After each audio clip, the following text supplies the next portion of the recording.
One, go. All right, what is up, guys? Welcome back to Late Night Shots Podcast, episode 75.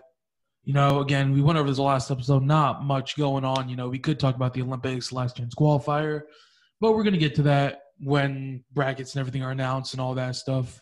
I don't know if it's out already, but some people are still qualifying for their countries and stuff is going on. So, you may as well take an extremely early look at the NCAA season for next year. So this year is kind of weird. We have Olympic weight classes for the trials. Now we have guys back for the world team trials at non-Olympic weights. So the winner of the U.S. Open will be sent to Worlds, I think it is, or something like that. So 61 kilos could be Soriano, Sean Garrett, Joe Colon, possibly Dayton Fix or Vito. Like anybody who didn't get the chance at 57 because they won't have the chance because Gilman already has a spot secured. 70 kilos, obviously, the guys you have to look at, James Green, Alec Pantaleo, Ryan Deacon, Jason Nolf is a big one, Evan Wick, right? Those are some big guys. Yeah. You look at 79, Dake's not there. I think my biggest bet is going to be on Aymar at 79. Yeah. I think he wants to get that world spot, and I think he's very capable of winning at 79. Who else is maybe a little bit is there anyone else undersized particularly notable at 79? I don't think so. I think everybody good is focusing on the Olympics, right? Maybe, but you also have to realize Aymar's proven himself to be on the level of Burroughs, Dake, and all those guys. Maybe slightly below, but he's still a world level competitor no matter which way you put it, I think bumping up 5 kilos, was that 11, 12 pounds, something like that. May have a little bit of an impact. I'm not too sure about that, but we don't know until we see. He had to skip the trials for that. So if Alex Derringer can come back, that's a huge one right there. Yes. Who's got at 74 who may bump up, right? I think Evan Wick, Burroughs? possibly. Yeah, no, I don't know about Burroughs, right? Because it just seems like he wants to go out on a win.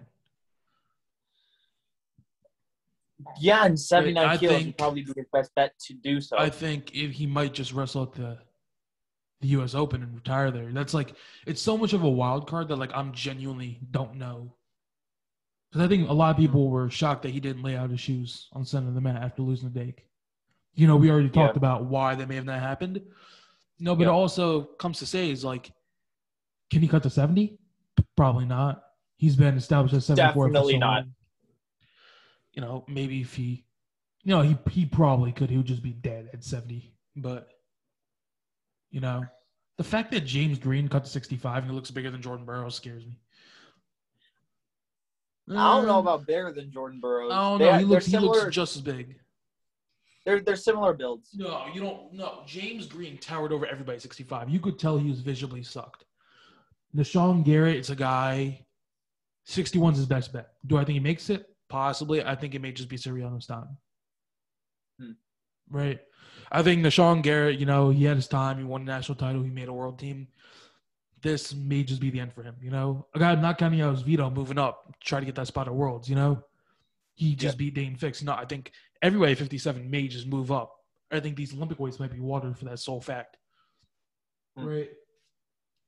And then we go to 92. Who's the guy we're looking at? Jaden Cox. Nate Jackson plans to wrestle 92. Jaden Cox. You think he moves back down? He has to. Why would he not? That's been his weight class. It's gone now for the most part, I think if he moves down, you think he might? I mean, he's probably chasing the match with Snyder. If he's not going to get that match with Snyder at the U.S. Open, Snyder's not wrestling at the U.S. Open. He already has a spot. Oh yeah, because he already got the spot for the. Yeah, that's why it's such a weird year, And this is going to tell how good is Colin Moore at a weight class where he's not undersized. I'm not going to count that out. He's looked incredible. Obviously got handled by Snyder, the guy who's wrestled with for the past 4 years at Ohio State when he was there before Snyder left, right? Yes. He scored 2 takedowns on Jaden Cox in the match, which may not seem like a lot, but that's more than 99% of people will ever be able to say. Yes. I think if Moore can get his head on straight, he knows that this is the opportunity to prove himself. Because he was there because of a fluke, if you even want to call it that in quotes, right? If he can get this done against Jaden Cox, that's all. You know, and that will solve so many things. Do I think it's going to happen? Probably not. You know, will I count him out? No. You know, Mike Machiavelli's beaten him every time they've wrestled. Colin Moore did beat him. He teched him in the semifinals. No, like it's like that, right? You know, it's the top three who were at that weight class without Jaden Cox. You kind of expected Moore to cruise his way to Snyder. Expected Snyder to somewhat take it to him. 5-1, the second match isn't bad. You know, it shows that Moore made adjustments and he held Snyder off a little bit, which is not exactly the easiest thing to do. You know, Snyder's a guy who's wrestled against bigger opponents all throughout college, right? Being undersized is definitely not going to help. You know, Gadsden lost to Ty Walls in the first round, and he wrestled back to third, you know? And he pinned Machiavello with, of course, the move he coined as the Gadsden. The outside, under-over, Polish kind of, right? Yeah, I think it's a Polish. We're calling it the Gadsden, you know? Yeah, he does it a bit different from like a full-blown Polish. Yeah, he does it pretty well. Like, people were talking about his JV I can't bloody figure it out. Every single time I try it, I get inside tripped. You get inside trip from there? Yeah, that position on it.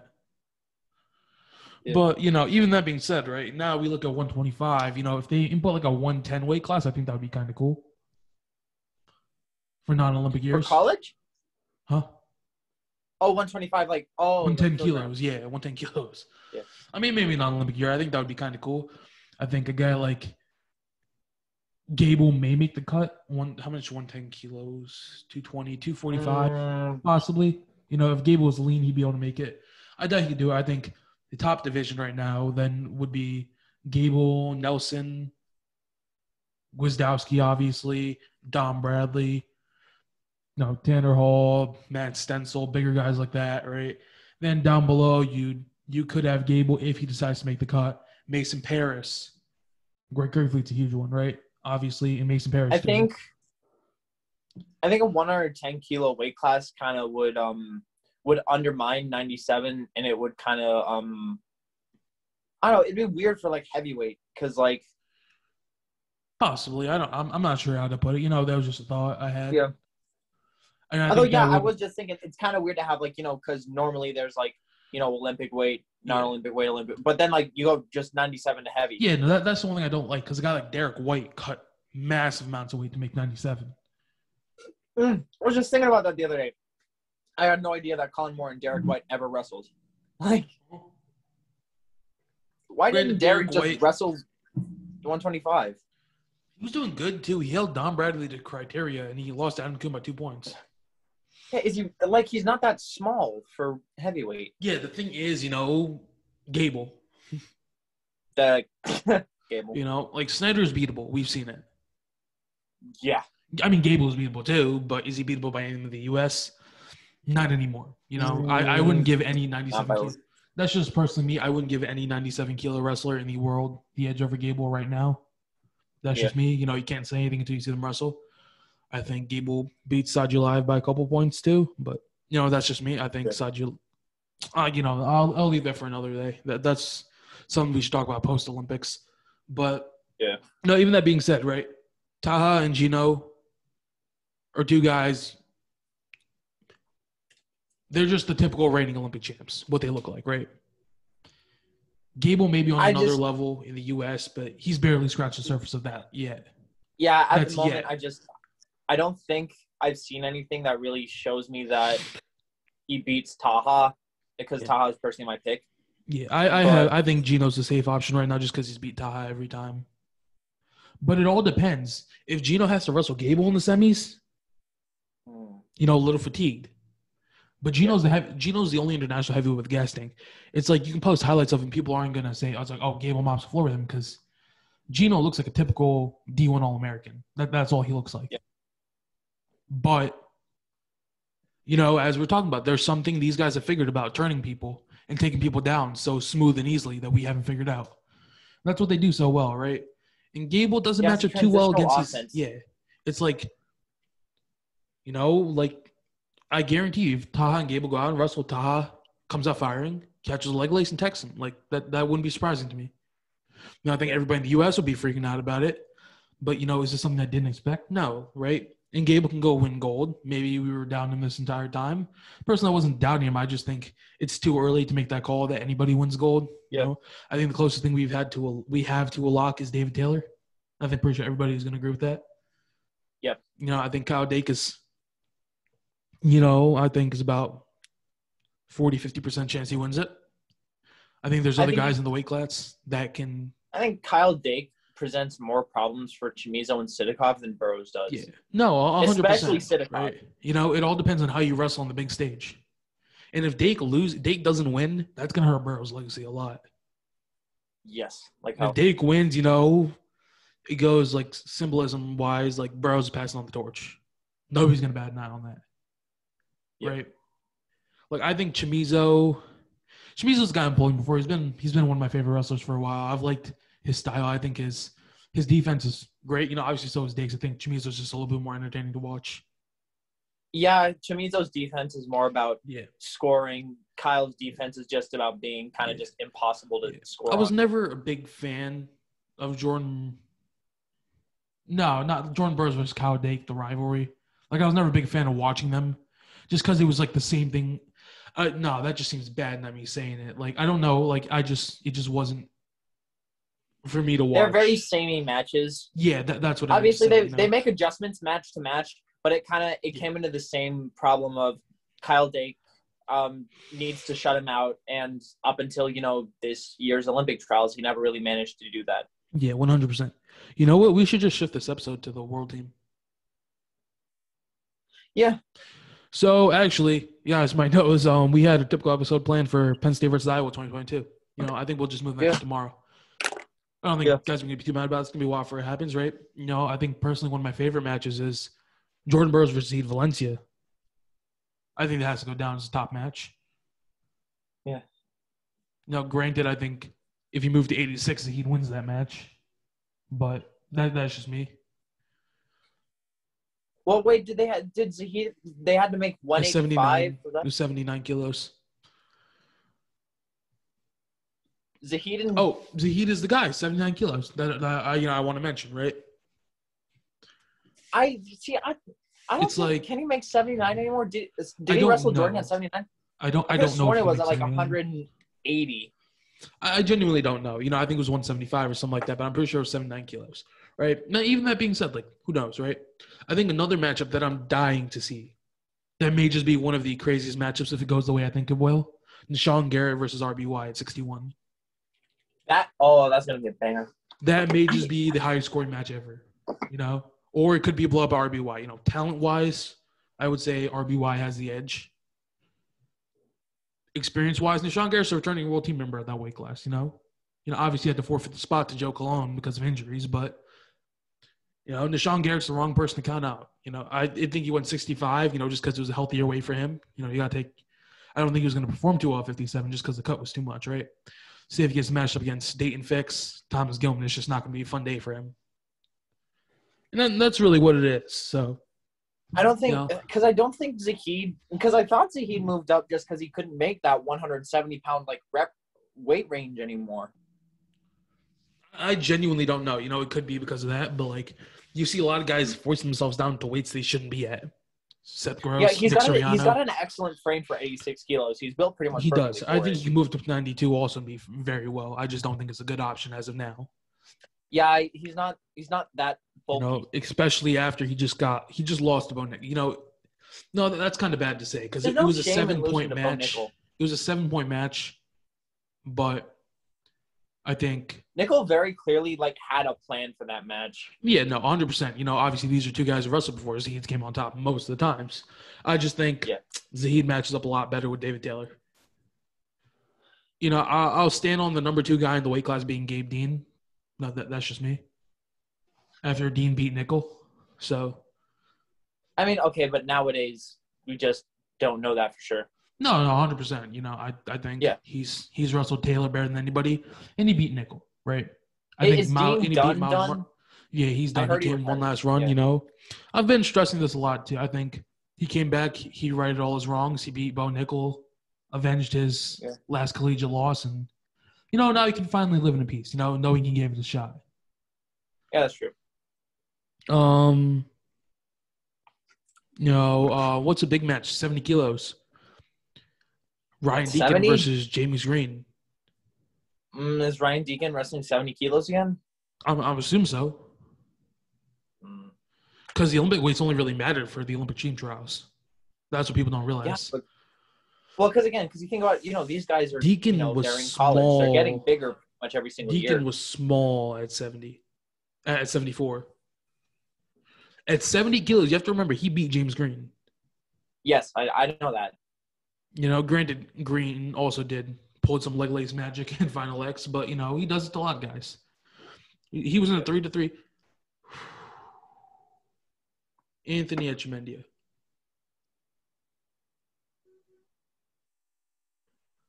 Where would he play? 70? I mean, yeah, he in the one he 65. I think he's a true 65er. He made a massive cut to 141. I don't think has his eyes set on the team right now. I think he just has his eyes set out. He can get a world team spot. Freestyle's his thing. Yeah, I think he might just want to finish out his college career. I mean, people forget he was in that match. He's hurt right now, isn't he? Yeah. I don't know. Like, you don't know how fast. I don't know how fast guys are going to recover. That's information they most likely don't reach out, right? But he was in the match with James Green. That's not debatable. I hate to say, I think James Green's time may be up soon. He's been cutting it close in a lot of his matches. Only time will tell whether that was because he was at 65 kilos and not at 70, or guys are catching up to him.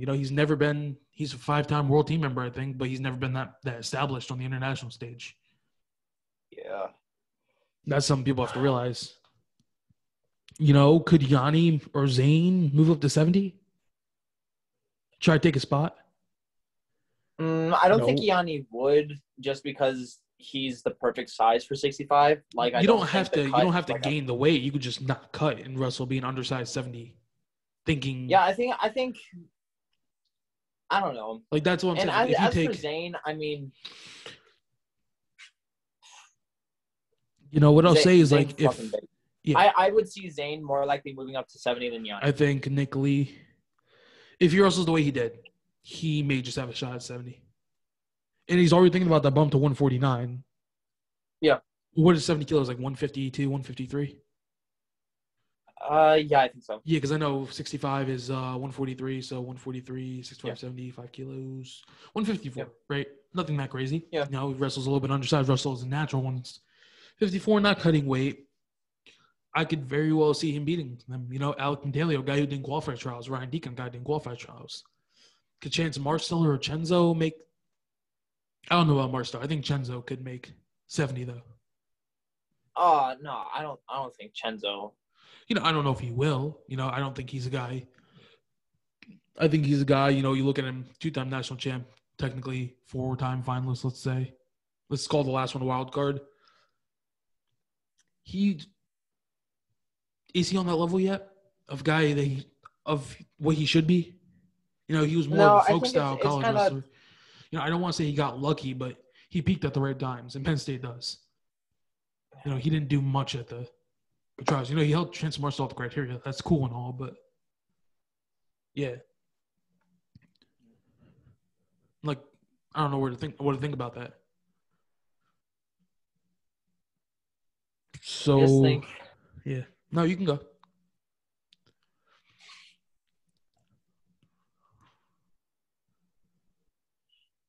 I don't know. I just don't think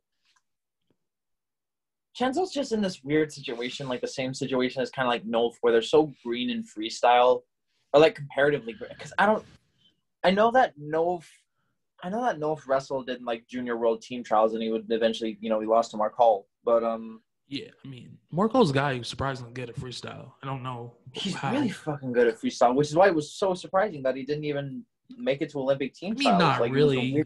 Nate Jackson, Gabe Dean. I don't think that was surprising. Drew Foster too. Like, Drew Foster is probably one of the most slept on guys out in this field. He's the most slept on national champion ever. Mike Machiavello. There's always one year's forgotten national champion, Barry Cruz. Yes. Darian Cruz. But I think Drew Foster is one who's continually gotten better. Yeah. I don't want to say Darian Cruz fell off, but he's not what he was in that national finals or semifinals against Gilman. That's the most polite way to ever say somebody fell. I mean, Machiavello, I genuinely think he was the best guy in the weight class that year. I think because he beat Colin Moore the first time that year, I think he should have been 1 seed. Moore got the 1 seed, wins the Big Ten. That most time will lock you up as a 1 seed unless you're defending national champ. Yes. Kakano came along, right? I think Moore is more than made up for this. Right now, the people are always going to hold that against him. And I don't agree with that. Right? Same thing with Gadsden getting lucky against Snyder. Yeah, that may be, but I'm fine getting lucky once in the national finals. People don't know the story behind, the dude's dad died from cancer, a year before. Yeah. Right? And then he did that for him, right? And they were like, I'm Gadsden's quest complete. The whole ice cream story kind of just took over everything. I mean, I don't know how to feel about that, but, as a senior going out with your title. Is that Kaiwendo thing going to be, available? I think it's in only other at that Creamery. states? I think it's only that one. Bro, I want that shit. It's only at ISU Creamery? I really do. Dude, that shit looks so good, and I'm not even that big on ice cream. Yeah, me neither anymore. We're trying to eat healthy. I don't know what the fuck's going on with me, except for that Chinese food last night. We're not gonna talk about that. But a big guy, AJ Ferrari in '92. This is to qualify for the World Team Trials. He plays top 5 in the U.S. Open. Who are 2 guys we can assume that are going to place above him at '92? Jaden Cox and Colin Moore. I think Colin Moore's the only one defined guy there, right? I think we can assume that the U.S. Open's going to have Greco too, right? I think we're going to assume that Amos may shift his focus towards Greco. Granted, he got handled against Hancock, but we see this happen a lot. Kuhn got handled against Robbie Smith in 2016, the trial finals, right? In 2018, he comes back to pin him. So, I'm not going to say it's impossible just because he's so young. But again, I made a bad call with that one. I was bold. But, it is what it is. I think Ferrari, I don't think he's on the level of Colin Moore, Jaden Cox yet. But I do think he's going to brawl and stay in with them for a little bit. I do think they might just tech him, though. Just based on pure ability. I don't think anybody can break him. By Colin. Dude, I know people are saying that, but you people forget how good Colin Moore actually is. Colin Moore's really good. He will be up there with Kyle Snyder and Jaden Cox in the next 2 years. Yeah, I just don't think that I don't think he's untouchable on the feet, and AJ Ferrari is definitely you have to realize fucking good on the feet. He's gonna stand there and brawl with AJ Ferrari. You're saying that 665 deadlift. Colin Moore definitely lifts around 600 too. Colin Moore's a strong motherfucker. Have you seen the Coach Myers, his lifting things? He has guys 150 benching 255 and shit. Yeah. I'm fucking gigantic and I'm barely benching more than 3 plates. Yeah. Obviously my deadlift isn't all that fucking garbage. But I think that's doing Colin Moore's wonders. Colin Moore wonders. Right? People will forget what he actually accomplished. He will stand there with the best and he will finish you. Did you remember what he did to Braxton Amos?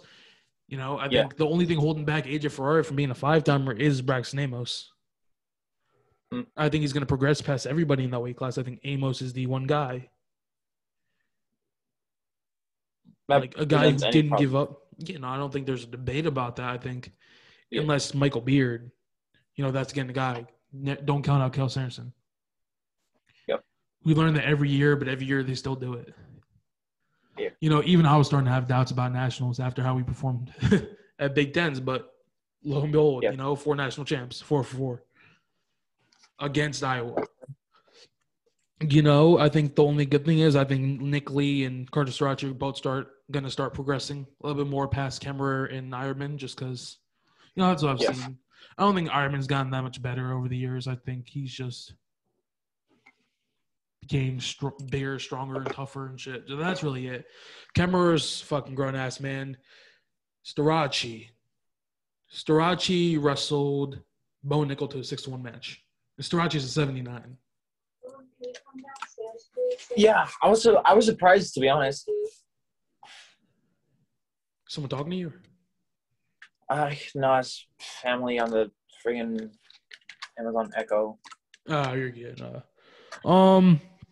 Yeah, I think we got to walk into heavyweight. Obviously, this is heavyweight nation. So, who's, I'll stand on this. I think Don Bradley or Nick Wasdowski is going to win it.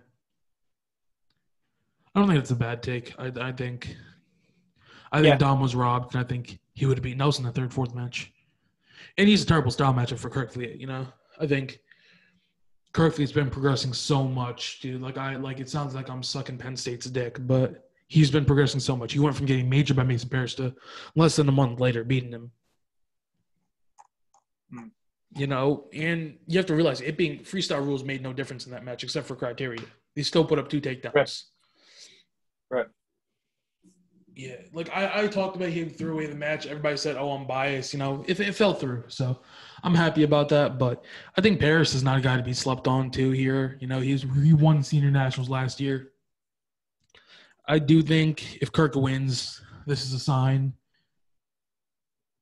that I think if Gable's gonna pass the torch, he's gonna want to pass it to Kirkfleet. Right after he leaves, right. I think. They're friends. They've wrestled together all their high school. They almost wrestled in Minnesota together. I think if he wants to pass it off to him or anybody, Gwizdowski's probably the second option. Right. And, that's how I feel about it, And we could see passing of the torch in Greco, too, coming 2022. Right. Schultz, Kuhn, it was never a matter of when Schultz would get there. It was never a matter of if Schultz would get there. It was a matter of when he would get there. And judging by the last match, he's almost there. People will forget he almost pinned Yanni in that match. Granted, I think that could be stopped very easily with a little bit of technical adjustments from Adam Kuhn, but Schultz has made very good adjustments, in the first match, second match. First match, he always seems to get dominated. Second match, he does very well. So that's really my take on that. What are other weight classes you really look at? 57, I think this is a good chance for Dane Fix to avenge his loss. I know we've been extremely high on him, but he's never really pulled through when it matters. I think he's bound to do it eventually, and he's going to get back on track soon enough. Yes. And if we see this veto at nationals, he probably will just beat Spencer Lee at that point. We all see him so unbeatable, but we haven't seen him against good competition in so long. That's true. Who do you wrestle sophomore year in the national finals? Jack Mueller. No disrespect, but who is Jack Mueller right now? Where is he? Right now, exactly assistant coaching. Exactly at Virginia. Yeah.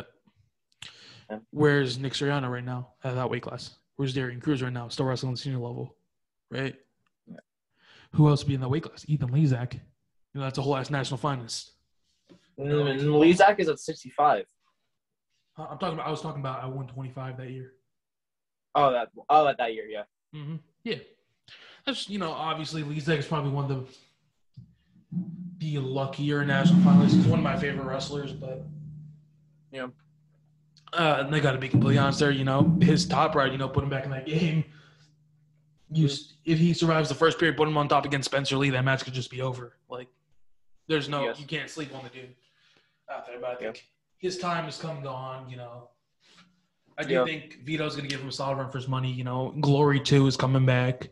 Those two guys, anybody with a brain is going to say they're miles ahead of Brandon Courtney. Yep. Give respect. I give credit where that's due. He put a good fucking fight against Spencer Lee, but that is what it is. He kind of got outmatched there. Yep. And you have to assume if Howard doesn't get kicked in the face or run into Patrick McKee, which isn't talked about enough, how this dude lost in the first round and wrestled back to third. Yeah. If he doesn't run into that guy, he's no American, I don't think he beats Spencer Lee. Again, KO has pulled so many crazy things that I would not be surprised. Every guy who's about to be a four-timer, it always ends up going wrong, 99% of the time. Whether that be Zane losing in the semis as a freshman, Bo losing in the finals as a freshman, Nolf losing in the finals as a freshman, Ed losing in the semis as a freshman, Jaden Cox losing in the semis as a sophomore, Kyle Snyder getting pinned in the finals. It happens, right? Yes. You see it so often, I don't want to say anything happens. I think it would be cool as hell, but is that a legit 4-timer at the end of the day? Probably not. It's all going to come down to how people view it, I think it's whatever, I'm not against it. I think out of a wrestler's perspective, if you get given an extra year, given an opportunity, why would you not take it? And that's what people on the outside don't understand. Yeah. I know everyone wants to be like, oh, Kemmer's 27. Like, if I was in Kemmer's shoes, I would take that extra year. I'll take it any day. Like, no matter how good I was. Yeah. That's really that. Like, even as a Penn State fan, I'm not mad about them taking it. I would have done the exact same thing. Yeah. Right. Like, but the thing is, who's Penn State returning? Really, nobody. That wouldn't be coming back anyways. Yeah. I don't think so. But yeah, I think we can. Let's run through our actual lineup. Like, who do you have at winning 57 at the U.S. Open right now? I think the winning 57. I think the safe bet is Vito over Fix right now. I think as far as I've seen, or I'm assuming Sirianni's going to move to 61. I have to assume that, and I have to assume Fix is going to move to 61 too. I wouldn't be surprised if all of them move to 61, and that's so gray area right now that you don't know what to say. Right, that's the thing. I think 57. Yeah, I mean, Vito's a pretty solid pick. Yeah, I think Sirianni fits him perfectly into 61. He's maybe – I don't even think he's undersized for 65, to be completely honest. Yeah. I think very well also 65. Sirianni's not a guy who suffers from cutting any amounts of weight. I wouldn't be surprised if that dude cuts down to 106 right now and fucking wrestles fine. But, he's looking great. I think mm-hmm. Obviously the most mentally tough guy out there. We've seen all his videos and everything. He'll make it happen when it matters, and I think this is a chance to prove himself. He's already beaten Joe Colon. He just needs to beat Sean Garrett. We haven't seen Sean Garrett at 61 in a while, and if you watch that third match against Joe Colon, that was something special. The only thing about Nishan is it takes him a couple matches to get into it. I think if Nishan gets the easy path to the finals and he meets Soriano there, most likely Nishan's to lose. Or he can get knocked out first round. Wouldn't be surprised. Because Joe Colon has to wrestle out there too. Would Seth Gross be a 61 guy? I think this is all going to be worked out earlier because, I could see everybody going 61 or everybody just saying 57, right? But I think if it works out the way I think it will, I have Vito Araujo coming out on top of 57. What does that do for him? Really nothing, but, 61. I think 61. My money has been Soriano right now, but I'm a huge fan of Deshaun Garrett. Always have been. And Joe Colon, too. Not a guy to be counted out. So my money's going to be on Soriano at this point. Or Dayton Fix. What do you think about this? I think Garrett could beat Soriano on a good day. If he I think Garrett can beat anybody in the world on a good day. He just needs to have those more and more. Yeah. 65 kilos. Zane, Joey McKenna, Yanni Diakomalis, Nick Lee. I think James Green is done to 70. That's way too much of a cut. I will say this. I think that Nick Lee is beating everybody in this bracket. I'm going to just say Yanni. No, I think McKenna's a safe bet right now. Yeah. I think I have to rock with hype on this one. I feel good about it. I didn't feel good about it with Yanni against Zane. It didn't come true. I feel good about it. I think Nick Lee is just starting to reach his full potential, and that's going to be crazy. Obviously not wanting to wrestle is an excuse to getting almost teched, right, on Yanni and Zane's part. But, Zane, you would think it's more about just pride. This is a guy who wants to take your spot. And he kind of just got handled there. That's not something I respect, especially we've seen a guy like Zane Rutherford wrestle. He's one of the baddest motherfuckers out there. Like, that genuinely shocked me. I do think it's going to be a Joey McKenna pick for me. Obviously with J.O. out. I think Yanni figures it out. You think Yanni figures it out? I think McKenna is starting to peak, starting to progress past him right now. I think Yanni's time was fun when it happened. It'll be back eventually, but I think Zane's kind of going to get dusted here. It depends on who they meet. You have to realize that too. We don't know seasons yet. Yeah. It's probably going to be Joey McKenna, 1 seed, Nick Lee, 2 seed, Zane, 3 seed, and Yanni, 4. You know, that's huge, right? If you go 70 kilos, I think there's an obvious guy we're going to look at, James Green. Yeah. No, you can run a breakdown. James Green, and like comparatively easily. I mean, 70 is just his weight class. Yeah, I think he's dominated for so long. He's not getting old. I think this is his time. I think that this is, I wouldn't say his time. He's been continued dominance right there. You know, I think he's going to continue that. No, I don't. Yeah, I don't know much about that. I do think he's going to continue that, though. No, 74 kilos. If he stays, Jordan Burroughs. If he does, I just think he. I think he will. I think Isaiah Martinez will too, because I know Imar thinks. You know how does Imar really want to be the guy to take this away from Jordan Burroughs, and does he just go to 74? Like, I know that shouldn't matter in this circumstance, but like, I feel like people started to hate Dake more now that he beat Burroughs.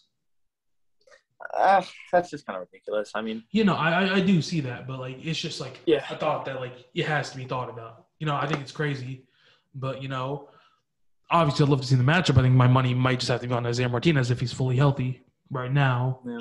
But do I think Burroughs is going to let this up? If he does, this may be the point to hang up his shoes.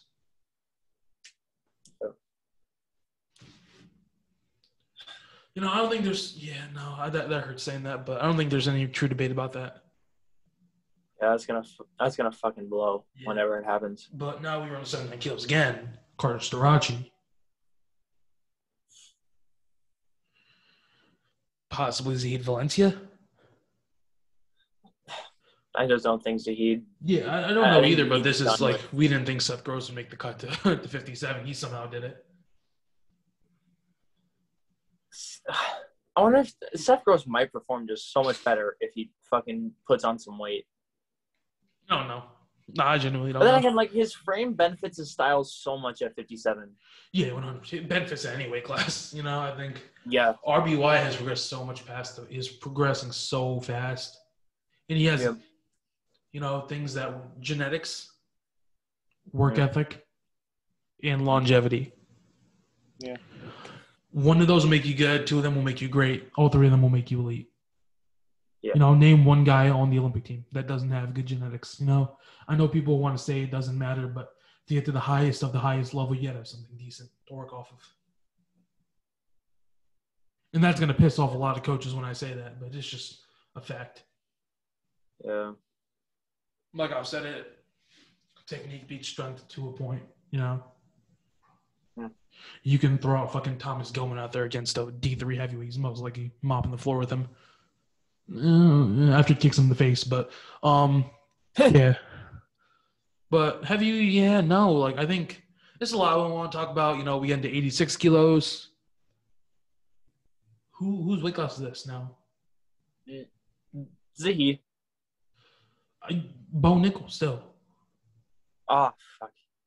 Right? Nate Jackson, 86. Nate Jackson plans to go 92. Yeah, no, no, I wouldn't doubt that. Max Dean, Miles Martin. Miles Martin has to be in the talk with those two. He lost to Gabe Dean by a point off criteria. Yeah. You know? Gabe Dean's a guy who has to be mentioned in there. Yeah.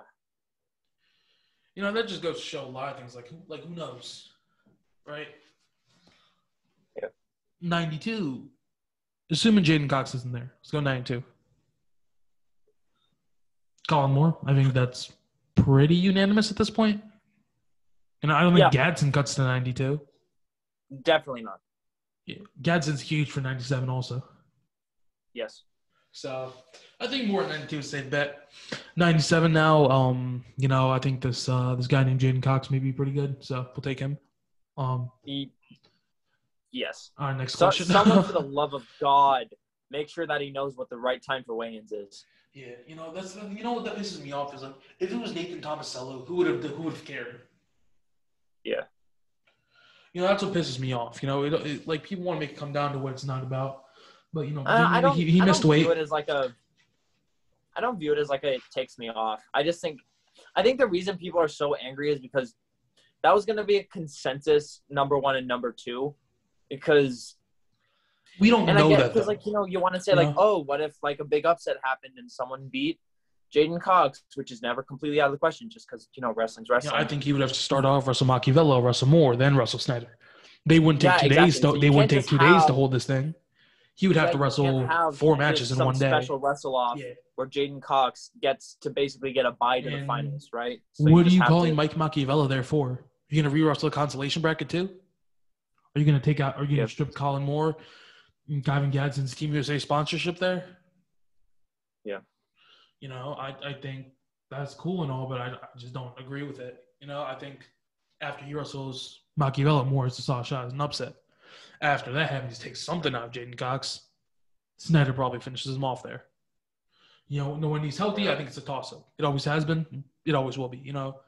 Jaden Cox has looked like a beast in 92. I was even on the hype train for a little bit. He was exactly what I thought he would be at 97 kilos. Exact same as Snyder. Yeah. No, that's really the way I view it. I do think Jaden Cox is winning 97, though, at the U.S. Open. That's cool and all. We'll hop into 125. Yeah.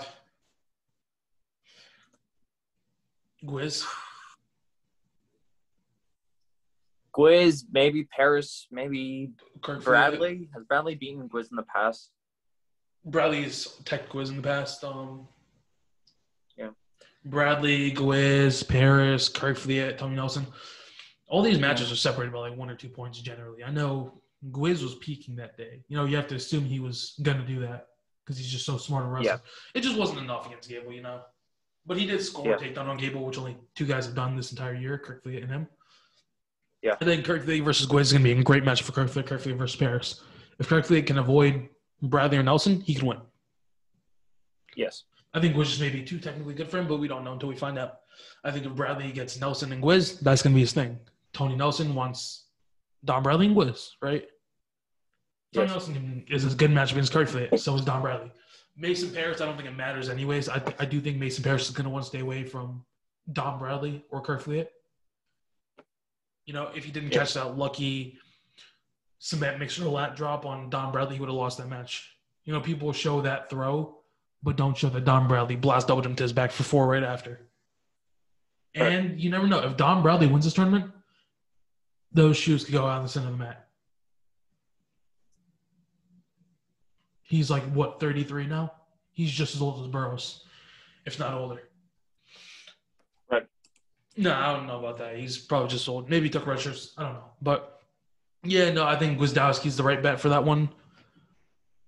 Yeah. I want Don Bradley to win so bad, I'll be completely honest. But, those are I think that's pretty much it right now. Who do you have? 125. Yeah. I mean, safe pick would be Gwiz. I mean, Paris does have a. I think they're all. I don't think any of them are safe picks. That's what I'm saying. Kirk has been progressing so much tournament to tournament. I wouldn't count out. Paris has beaten everybody in that bracket. I want to say Kirk. I do too. I just have a sneaking suspicion by the time the U.S. Open comes around, Kirk might just be that much healthier. Yeah. He's getting it on shots on everybody. It came down to Nelson being bigger and stronger. Nelson's looking fantastic for 29, 30 he is right now? Yeah. He's looking fantastic. But genuinely, I do want Kirk to win. I'm for Dom to win, but I think my pick is going to be Gwiz right now. No, fuck it. My pick is Kirk Fleet. I'm not changing that. I made that mistake at the Olympic trials. This is going to be my pick. That's pretty much it for this episode, right? Yep. So, all right, guys, thank you for listening or watching the Late Night Shots podcast. If you enjoyed, if you're watching this on YouTube, smash the like button, give us a sub. We're going to be doing a giveaway at 1,000 followers. Don't have that much money, probably give away a hoodie or something, Just something to express my gratitude. But thank you guys for watching. We'll see you guys again next time. All right, peace.